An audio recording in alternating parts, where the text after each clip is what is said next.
ജീവജലം ഞാനാകുന്നു. യേശു ക്രിസ്തു പറഞ്ഞൊരു വാക്യമാണ് ഞാൻ എടുത്തിരിക്കുന്നത്. I am the living water. കർത്താവ് ലിവിങ് വാട്ടറാണ്. യോഹന്നാൻ്റെ സുവിശേഷം 7:37-38 വാക്യങ്ങൾ അതിനെക്കുറിച്ച് പറയുന്നുണ്ട്. പല ഭാഗങ്ങളിൽ പറയുന്നുണ്ട്. വെള്ളത്തെക്കുറിച്ച് നമ്മൾ ചിന്തിക്കുമ്പോൾ വെള്ളമാണ് ജീവൻ തരുന്നത്. വെള്ളത്തിനകത്തൂടെ വെള്ളമില്ലെങ്കിൽ നമ്മൾ ഉണങ്ങിപ്പോവും, ചത്തുപോകുന്ന നേരം. നമ്മുടെ മനുഷ്യൻ്റെ ശരീരത്തിൻ്റെ 80% വെള്ളമാണ്. യോഹന്നാൻ്റെ സുവിശേഷം 6:35 ഇതിനിപ്പോൾ എടുക്കുന്നത്. ഞാൻ 6:35 ഇങ്ങനെ വായിക്കുന്നു.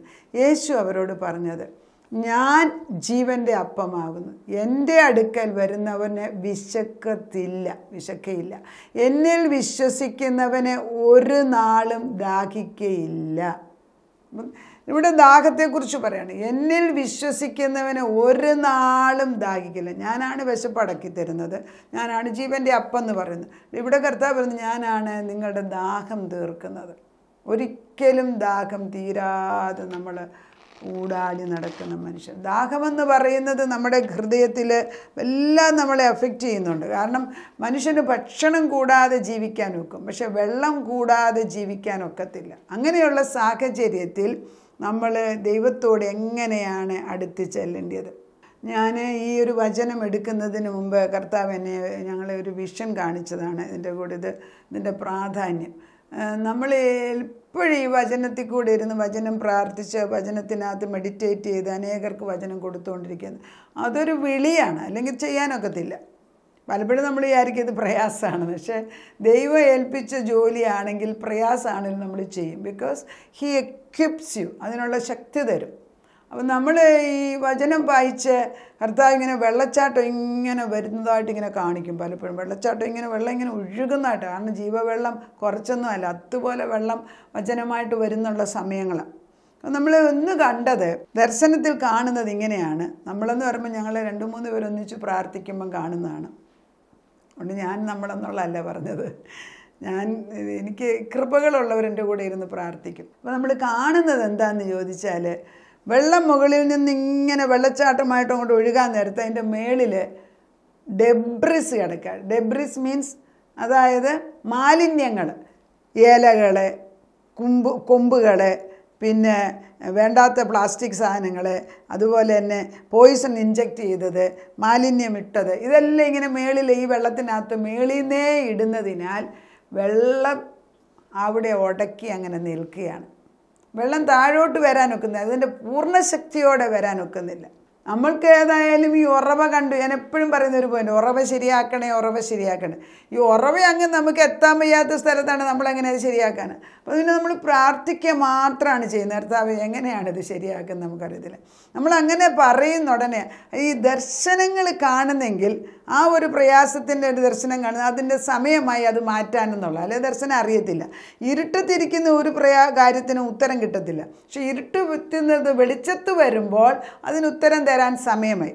അപ്പം നമ്മൾ കാണുന്നത് ദൈവത്തിൻ്റെ ദൂതന്മാരിങ്ങോട്ട് വന്നിട്ട് 2 സൈഡിൽ അവർ നിന്നിട്ട് ഈ ഇലയും കമ്പുകളും കൊള്ളികളും അതുപോലെ വേണ്ടാത്തതെല്ലാം വലിച്ച് നടുക്കൂന്ന് അങ്ങോട്ട് മാറ്റി കരയ്ക്കോട്ടങ്ങ് മാറ്റിയിട്ട് വെള്ളം ശുദ്ധമാക്കും. എന്നിട്ട് വെള്ളം താഴോട്ട് ഒഴുകുന്ന ആ ബന്ധനം അഴിച്ചു മാറ്റി. അപ്പം പിന്നെ വെള്ളം ഒഴുകാൻ തുടങ്ങി. ആദ്യം ചെറുതായിട്ട് തുടങ്ങും, പിന്നെ അങ്ങോട്ട് ധാരാളമായിട്ട് വെള്ളം ഒഴുകാൻ തുടങ്ങും. ഈ വെള്ളം ഒഴുകുന്നതിന് അതിൻ്റെ ഉറവ ശരിയല്ല എങ്കിൽ വെള്ളം താഴോട്ട് വീഴുന്നതും അശുദ്ധമാണ്. അതാണ് നമ്മൾ തലമുറകളുടെ മുമ്പിലുള്ള പൂർവ്വന്മാരുടെ പാപങ്ങളുടെ വെള്ളം ഒഴുകിക്കൊണ്ടേ ഇരിക്കുകയാണ്. അതാരും ഇവിടെ നിർത്തിയിട്ടില്ല. അത് ബ്ലോക്ക് ചെയ്ത് അത് കുറച്ചൊക്കെ അനുഗ്രഹമുണ്ട്, പക്ഷേ മിക്കതും ശാപകരമായ പ്രവൃത്തികൾ കിടപ്പുണ്ട് എങ്കിൽ അത് ഒഴുകിക്കൊണ്ടിരിക്കുമ്പോൾ തലമുറകളിൽ അവരുടെ സ്വഭാവങ്ങൾ പൊങ്ങി വരും. Because we have the same DNA. Genetically it happens. അത് നമുക്ക് എക്സ്പ്ലെയിൻ ചെയ്യാൻ വെക്കുന്നത്, ഇപ്പോൾ ബ്രസ്റ്റ് ക്യാൻസർ അല്ലെങ്കിൽ ക്യാൻസറൊക്കെ ഉള്ളവരോട് ഹിസ്റ്ററി ചോദിക്കും. പലപ്പോഴും നോക്കിയാൽ ഈ ബ്രസ്റ്റ് ക്യാൻസർ വരുന്നവരുടെ അമ്മമാർക്ക് ക്യാൻസർ ഉണ്ടെന്നുള്ളത് കണ്ടുപിടിക്കും. അത് I have many friends of that. എൻ്റെ തന്നെ റിലേഷൻസ് ഉണ്ട്. വല്യമ്മച്ചിക്ക് ബ്രസ്റ്റ് ക്യാൻസർ ഉണ്ടെന്നും പറഞ്ഞ് വളരെ ശ്രദ്ധയോടെ നോക്കിയിരുന്നിട്ടും 36 വയസ്സായപ്പോഴത്തേക്ക് അവർക്കും ബ്രസ്റ്റ് ക്യാൻസർ വന്നു. അപ്പം നമ്മൾ വിചാരിക്കുകയോ എത്ര കരുതിയിട്ട് പോലും അത് മാറിയില്ല. DNA-യിൽ കിടക്കുകയാണ്. അപ്പം നമ്മുടെ ഉറവ മേളിൽ നിന്നുള്ളത് ശരിയല്ല എങ്കിൽ it can happen any time to any, even സ്വഭാവത്തിലും. അപ്പോൾ ഈ ഉറവ ശരിയാക്കണമെങ്കിൽ നമ്മൾ പ്രാർത്ഥനയിൽ പുറകോട്ട് പോയിട്ട് ദൈവത്തോട് പറയുകയാണ്, കർത്താവേ നീ ഇറങ്ങി വന്ന് അവിടെ ശുദ്ധിയാക്കാതെ ഇത് ശുദ്ധിയാകത്തില്ല. അതുകൊണ്ടാണ് ആരെങ്കിലും ഒരാൾ ഇടിവിൽ നിന്ന് നമ്മുടെ കുടുംബങ്ങളുടെ ശാപം അഴിക്കാൻ ധൈര്യപ്പെട്ട് നിൽക്കുന്നില്ല എങ്കിൽ വെള്ളം ഒരിക്കലും ശുദ്ധമായിട്ട് ഒഴുകുന്നില്ല. പിളർന്നൊരു മാർവിൽ നിന്ന് ജീവവെള്ളം ഒഴുകുന്നു എന്ന് നമ്മൾ പുതിയ നിയമത്തിൽ പഠിക്കുന്നെങ്കിലും നമ്മളിപ്പോഴും ജഡത്തിലാണ് ജീവിക്കുന്നത്. അതുകൊണ്ട് അൺലെസ് യു റിയലി ബിലീവ്, അതായത് വിശ്വസിക്കുമ്പം ക്രിസ്തുവിൻ്റെ രക്തത്താൽ ഈ മലിനത മാറ്റിയെന്ന് പൂർണ്ണമായിട്ട് വിശ്വസിക്കുന്നിടം വരെയും ഇതിനകത്ത് കളിപ്പീരുണ്ട്, ഇതിനകത്ത് കലക്കം വരുന്നുണ്ട്, കലക്ക വെള്ളം. അപ്പം ദൈവത്തിൻ്റെ ആഗ്രഹം ഈ നദിയുടെ ഉറവ ശരിയാക്കണം. അത് ഞാൻ പുറകോട്ട് പോകുമോ സാധിക്കും. ഞാൻ പലർക്കും വേണ്ടി പ്രാർത്ഥിക്കുമ്പോൾ ഞാൻ കണ്ടിട്ടുണ്ട് 7 തലമുറ വരെ പുറകോട്ട് പോയി പ്രാർത്ഥിപ്പിക്കാൻ ദൈവം സംസാരിക്കും. അതെങ്ങനെ സംഭവിക്കും? It's not very difficult. കാരണം നമ്മൾ ചോദിക്കും ഈ ഒരു ബലഹീനത എവിടെ ഉണ്ടായിരുന്നു, അപ്പോൾ അവർ പറയും അപ്പനുണ്ടായിരുന്നു, വല്യപ്പനുണ്ടായിരുന്നു. വല്യപ്പനുണ്ടെങ്കിൽ പുറകോട്ട് കുറേ പോയിട്ടുണ്ടല്ലോ. അപ്പം നമ്മളത് പറയും, കർത്താവേ സമയത്തിൽ ഞങ്ങൾ പുറകോട്ട് പോയിട്ട് ക്ഷമ ചോദിക്കുക എന്ന് പറയും. ഇതൊക്കെ ക്രിസ്തു ക്രൂശ് കഴിഞ്ഞിട്ട് ആവശ്യമുണ്ടോ എന്ന് ചോദിച്ചാൽ പൂർണ്ണതമായിട്ട് വിശ്വസിക്കുന്നവർ കുറവാണല്ലോ. നമ്മൾക്ക് പൂർണ്ണ വിശ്വാസം വരണമെങ്കിൽ ടൈം എടുക്കുന്നുണ്ട്. നമ്മൾ ആത്മാവിൽ ജീവിച്ചു കഴിഞ്ഞവരാണ്. പക്ഷേ ആത്മാവിൻ്റെ പൂർണ്ണത കിട്ടണമെങ്കിൽ ഈ തടസ്സങ്ങൾ മാറ്റാൻ ഓരോ സമയത്ത് ദൈവം വെളിപ്പെടുത്തി തരുന്നത് കാണാം. എല്ലാവർക്കും ഉണ്ടോയെന്ന് എനിക്കറിയത്തില്ല, but I have seen these sort of things happening in deliverance. പലരുടെയും ഡെലിവറൻസിന് നമ്മൾ അവരെ തന്നെ ചിന്തിക്കാതെ പുറകോട്ട് ഞാൻ ചോദിക്കും. ഈ കള്ള് കുടിക്കുന്നവരുടെ എക്സാമ്പിൾ നോക്കാമെങ്കിൽ നമുക്ക് പറയാം. കള്ള് കുടിക്കുന്നവർ എക്സാമ്പിൾ നോക്കിയാൽ അപ്പൻ കള്ള് കുടിച്ചിട്ടുണ്ടെങ്കിൽ മക്കൾ ചിലപ്പോൾ എസ്കേപ്പ് ചെയ്യുന്നിരിക്കും, പക്ഷേ കൊച്ചുമക്കൾ കുടിക്കും, എവിടെയെങ്കിലും അത് വരും. അതുപോലെ തന്നെ ഡിവോഴ്സ് ഇത്ര പ്രായത്തിൽ 28-ാം വയസ്സിൽ നിൻ്റെ അമ്മ ഡിവോഴ്സ് ചെയ്തിട്ടുണ്ടോ, ഓൾമോസ്റ്റ് മകളും 28 ഇയേഴ്സ് ആകുമ്പം ഡിവോഴ്സ് ചെയ്യുന്നത് കാണാം. നമ്മളത് പുറകോട്ട് ചെക്ക് ചെയ്യുമ്പോൾ. അപ്പോൾ God wants us to change the situation. അതുകൊണ്ടാണ് യേശുക്രിസ്തു ഭൂമിയിൽ വന്നത്. പക്ഷേ എത്ര പേർക്ക് ഇതറിയാം? പലപ്പോഴും നമ്മളത് തിയറിറ്റിക്കലി അല്ലെ സയൻറ്റിഫിക്കലി ഇതാണെന്നും പറഞ്ഞ് അങ്ങ് എക്സ്പ്ലെയിൻ ചെയ്ത് മാറ്റുമ്പം ആത്മീക സത്യങ്ങൾ മനസ്സിലാക്കിയില്ല എങ്കിൽ പെർമനൻ്റായിട്ടുള്ള ഒരു വിടുതൽ അതിനകത്ത് കിട്ടുന്നില്ല. ദൈവത്തിൻ്റെ പരിശുദ്ധാത്മാവ് യോഹന്നാൻ്റെ സുവിശേഷം 4:10 എങ്ങനെയാണ് എഴുതിയിരിക്കുന്നതെന്ന് നോക്കാം. 4:10, 4:11. 4 പറയുമ്പോഴത്തെ യോഹന്നാൻ്റെ 4 പറയുമ്പോഴേ നമുക്ക് മനസ്സിൽ വരുന്നത് ശമര്യക്കാരി സ്ത്രീയുടെ അടുക്കൽ യേശു ക്രിസ്തു വെള്ളം ചോദിച്ചില്ലെന്നാണ്. അത് 4:10 ഞാൻ വായിക്കാം. എങ്ങനെയാണ് തുടങ്ങി എഴുതിയിരിക്കുന്നത്. യേശു ശമര്യക്കാരി അടുക്കൽ വെള്ളത്തിന് വന്ന് ചോദിക്കുന്നു. അതിന് യേശു, നീ ദൈവത്തിൻ്റെ ദാനവും നിന്നോട് കുടിപ്പാൻ ചോദിക്കുന്നവൻ ആരെന്നും അറിഞ്ഞു എങ്കിൽ നീ അവനോട് ചോദിക്കുകയും അവൻ ജീവനുള്ള വെള്ളം നിനക്ക് തരികയും ചെയ്യുമായിരുന്നു എന്ന ഉത്തരം പറഞ്ഞു. അവിടെ നിർത്താം. ഇവള് വെള്ളം കോരാൻ പോവുകയാണ്. വെള്ളം കോരാൻ പോകുന്നത് ജീവനുള്ള വെള്ളമല്ല, കിണറ്റിലെ വെള്ളം. ഉച്ചയ്ക്ക് പോയിട്ട് വെള്ളം കോരി അവളുടെ ദാഹം തീർക്കാനാണ് അവൾ പോയിരിക്കുന്നത്. ജീവിക്കാൻ ഈ വെള്ളം ആവശ്യമുണ്ട്. എന്നാൽ യേശു എന്നേക്കുമുള്ള ജീവവെള്ളം കൊടുക്കാൻ ഇവിടെ വന്ന് നിൽക്കുന്നത്. ആ കിണറ്റുവക്കത്ത്, അതും ആരുടെ കിണറ്റ്? അബ്രഹാമിൻ്റെ കിണറ്റുവക്കത്ത് അവിടെ വന്നിരിക്കുകയാണ്. അപ്പോൾ അവിടെയുള്ളവരെല്ലാം ദൈവത്തിൻ്റെ അബ്രഹാമിൻ്റെ കൂട്ടത്തിൽപ്പെട്ടവരാണ്. അപ്പോൾ ഇവൾ ഉച്ചയ്ക്ക് വരുന്നതിൻ്റെ റീസൺ അവൾ നല്ല സ്വഭാവക്കാരിയല്ല. അപ്പോൾ ഈ ഉച്ചയ്ക്ക് വരുന്ന ഈ സ്ത്രീയുടെ വിഷമം അല്ലെങ്കിൽ ദാഹം അറിഞ്ഞിട്ട് ക്രിസ്തു ഒരു മുഖാന്തരം ഉണ്ടാക്കിയിട്ട് അവിടെ വന്നിച്ച് എനിക്ക് ദാഹിക്കുന്നു, എനിക്ക് വെള്ളം തരാമോ എന്ന് ചോദിക്കുമ്പോൾ ഫിസിക്കൽ വെള്ളമാണ് ഇവിടെ ആദ്യമേ അവൾ ആഗ്രഹിക്കുന്നതും ചിന്തിക്കുന്നതും. പക്ഷെ ക്രിസ്തു പറയുന്നത് എന്തുവാണ്? നീ ദൈവത്തിൻ്റെ ദാനവും നിന്നോട് കുടിപ്പാൻ ചോദിക്കുന്ന അവൻ ആരെ എന്ന് അറിഞ്ഞുവെങ്കിൽ നീ അവനോട് ചോദിക്കുകയും അവൻ ജീവനുള്ള വെള്ളം നിനക്ക് തരികയും ചെയ്യും. ജീവനുള്ള വെള്ളം യേശുവാണ്. കണ്ടോ, യേശു തന്നെയാണ്, പറയുന്ന ആൾ തന്നെയാണ് ജീവൻ്റെ വെള്ളം. അപ്പോൾ അവൾ പറയുന്നു, യജമാനനെ നിൻ്റെ കയ്യിൽ പാത്രമില്ല, പിന്നെ എങ്ങനെയാണ് വെള്ളം എടുക്കുന്നതെന്ന്. നമ്മുടെ പിതാവായ യാക്കോബിനെ കിണറാന്ന് ഇവിടെ എഴുതിയിരിക്കുന്നുണ്ട്. നമ്മുടെ പിതാവായ യാക്കോബിനേക്കാൾ നീ വലിയവനല്ലല്ലോ. യാക്കോബിൻ്റെ കിണറിൻ്റെ വക്കത്താണ് യേശു ഇരിക്കുന്നത്. അവനാകുന്നു ഈ കിണർ ഞങ്ങൾക്ക് തന്നത്. അവനും അവൻ്റെ മക്കളും മൃഗങ്ങളും എല്ലാം ഈ വെള്ളം കുടിക്കുന്നു. യേശുവോട്, ഈ വെള്ളം കുടിക്കുന്നവനെല്ലാം പിന്നെയും ദാഹിക്കും. ഞാൻ കൊടുക്കുന്ന വെള്ളം കുടിക്കുന്നവന് ഒരു നാളും ദാഹിക്കയില്ല.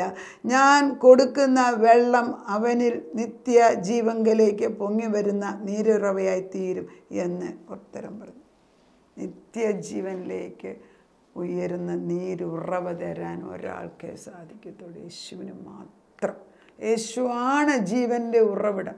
യേശുവാണ് നമ്മുടെ ദാഹം, ആത്മാവിൻ്റെ ദാഹം തീർക്കുന്ന ഏക സോഴ്സ്.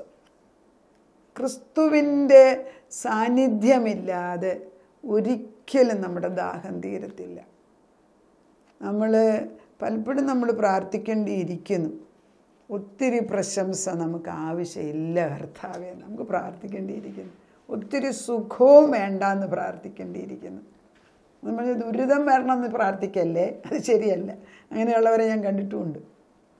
ദുരിതം, കർത്താവേ എനിക്ക് കഷ്ടം തരണമേ എന്ന് പ്രാർത്ഥിക്കുന്നവരെ ഞാൻ കണ്ടു. ഞാൻ ചോദിച്ചിട്ടുണ്ട് അവരോട്, എന്തിനാണ് നിങ്ങളിങ്ങനെ പ്രാർത്ഥിക്കുന്നതെന്ന്. അപ്പോൾ അവർ പറഞ്ഞു, ദുരിതം തന്നില്ലെങ്കിൽ ഞാനങ്ങ് അഹങ്കരിച്ചു പോകുമെന്ന്. എന്നോട് പറഞ്ഞ ഉത്തരം അതാ. അപ്പം ഞാൻ പറഞ്ഞു, ചെറുതാ മണ്ടത്തരമൊന്നും കാണിക്കല്ലേ, ദുരിതം. അവസാനം അവർക്ക് പ്രയാസം വരുമ്പോൾ നമ്മളോട് തന്നെ ചോദിക്കും പ്രാർത്ഥിക്കുക പറയും. അതിനകത്തൊന്നും കാര്യമില്ല. നമ്മൾ മനസ്സിലാക്കേണ്ടത് ജീവൻ്റെ വെള്ളം തരുന്നവൻ്റെ അടുക്കലേക്ക് നമ്മുടെ ദാഹം തീർക്കാൻ വേണ്ടി ആഗ്രഹിക്കുക. അവൻ നമ്മുടെ മുമ്പിൽ വന്ന് നിൽക്കുകയാണ്. കർത്താവ് പറഞ്ഞു, ഞാനാണ് ജീവൻ്റെ വെള്ളം, ജീവ ഉറവ ഞാനാണ്. അപ്പച്ചൻ്റെ ഉറവ ഒഴുകാൻ തുടങ്ങട്ടെ. ഇല്ല ഈ ശമരിയക്കാരി സ്ത്രീ എന്ന പോലെ കിണർ വേറെ ഉണ്ടെന്നേ, അവിടെയും വെള്ളം എടുക്കാം, അത്യാവശ്യത്തിന് വെള്ളം കുടിച്ച് ദാഹവും തീർക്കാം. പക്ഷെ ഉറവ ശരിയല്ലെങ്കിൽ ശരിയാകത്തില്ല. ഉറവ ശരിയാക്കുന്ന ദർശനം നമുക്കുണ്ടാകട്ടെ. നമുക്ക് പ്രാർത്ഥിക്കാം. അതാ ഉറവ ശരിയാക്കേ എന്ന് പലപ്പോഴും പറയും. എന്താണ് അതിൻ്റെ അർത്ഥം എന്ന് പോലും മനസ്സിലാക്കത്തില്ല. പക്ഷെ ഇപ്പം മനസ്സിലാക്കി തന്നു. മേള് തൊട്ടുള്ള ഉറവ കറക്റ്റ് സ്ഥലത്തു നിന്നല്ല ഒഴുകുന്നത്. അതിനാൽ നമ്മൾ ആശ്രയിച്ച അപ്പന്മാർ, വല്യപ്പന്മാർ, പിതാക്കന്മാരെന്നൊക്കെ ആശ്രയിച്ചെടുത്തു നിന്നൊക്കെ വന്നിടത്ത് ഡെബ്രിസ് ഉണ്ട് കർത്താവേ. അവിടെ മലിനതകൾ അറിഞ്ഞോ അറിയാതെയോ കയറിയിട്ടുണ്ട് കർത്താവേ.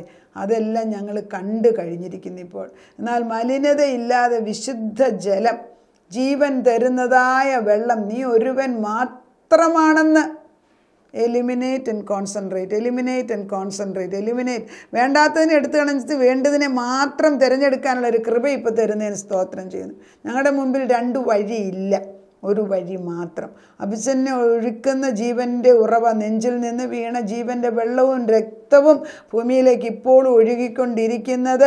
അപ്പം ആ ദൈവമേ, നിൻ്റെ വിശുദ്ധ രക്തം അതിവിശുദ്ധ സ്ഥലത്ത് ഒഴിച്ചു കഴിഞ്ഞപ്പോൾ ആ ഉറവ തുറന്ന് കഴിഞ്ഞു. പെന്തക്കോസ്തി ദിവസം തൊട്ട് ആ വെള്ളം ജീവനും ആത്മാവിൽ പകർന്നു കൊണ്ടേയിരിക്കുന്നത് ഇന്ന് നമ്മുടെ മേൽ വീണുകൊണ്ടിരിക്കുന്നത്. ഞങ്ങളുടെ തലമുറകളുടെ മേൽ ആ പുതിയ ഉറവ തുടക്കണം അപ്പച്ച. ഞങ്ങളുടെ വെള്ളത്തിനകത്ത് കുറച്ചൊക്കെ നിൻ്റെ ആത്മാവിനെ കയറ്റാൻ നോക്കിയാൽ ശരിയാവൂല. അതുകൊണ്ട് ഉറവ മാറ്റി യേശുവിലേക്ക് മാത്രം നോക്കാനുള്ള കൃപ തന്നാട്ട്. അത് തലമുറകളുടെ മേൽ ഒഴുക്കുമ്പോൾ ഞങ്ങളുടെ മേലുള്ള ശാപങ്ങളോ ഇന്ന് വരെയുള്ളതോ ഇനിയുള്ളതോ ഞങ്ങളുടെ കുഞ്ഞുങ്ങളുടെ മേൽ ചോദിക്കത്തില്ല. അപ്പന്മാർ പച്ച മുന്തിരിങ്ങ കഴിച്ചാൽ മക്കളുടെ പല്ല് പുളിക്കത്തില്ല എന്ന് അവിടുന്ന് തന്നെ പറഞ്ഞിട്ടുണ്ട്. അതിനാൽ ഇന്ന് ഞങ്ങൾ പുതിയ ഉറവയിലേക്ക് കയറി വരുന്നു. മറ്റേത് അടഞ്ഞുപോട്ടെ, ബ്ലോക്ക് ഇറ്റ് ലോർഡ്. എന്നിട്ട് നിൻ്റെ സന്നിധിയിൽ നിന്ന് വീഴുന്ന വെള്ളത്തിനകത്ത് അവരൊന്ന് കുളിച്ച് ശുദ്ധിയാക്കി ദൈവത്തിൻ്റെ തേജസ്സുള്ള മക്കളായിട്ട് ജീവിക്കുന്ന കാണാൻ കൃപ തരണമേ. നാഥൻ്റെ വെള്ളത്തിനകത്ത് എന്തോ ഒരു പഥ്യമായ വെള്ളമാണ്, ജീവൻ്റെ വെള്ളം. അവിടെ എല്ലാം ചലിക്കുന്ന പ്രാണികളുണ്ട്. അവിടെ ജീവൻ തരുന്നതിന് സ്തോത്രം ചെയ്യുന്നു. താവേ, നീ ഞങ്ങളുടെ തലമുറകളോട് കരുണ തോന്നി. ഞങ്ങളുടെ പ്രാർത്ഥന ആരെങ്കിലും ഒരാൾ പ്രാർത്ഥിച്ചാൽ നീ കരുണ തോന്നുന്ന ദൈവമാണ്. ഞങ്ങളുടെ തന്നെയല്ല, അനേക മക്കൾക്ക് ഇതൊരു വെളിച്ചത്തിൻ്റെ ഉറവിടമാക്കി മാറ്റിത്തരണം. പ്രാർത്ഥനയുടെ ഉത്തരം തന്നതിന് നന്ദി. യേശു ക്രിസ്തുവിൻ്റെ പൊന്നുനാമത്തിൽ തന്നെ, ആമേൻ.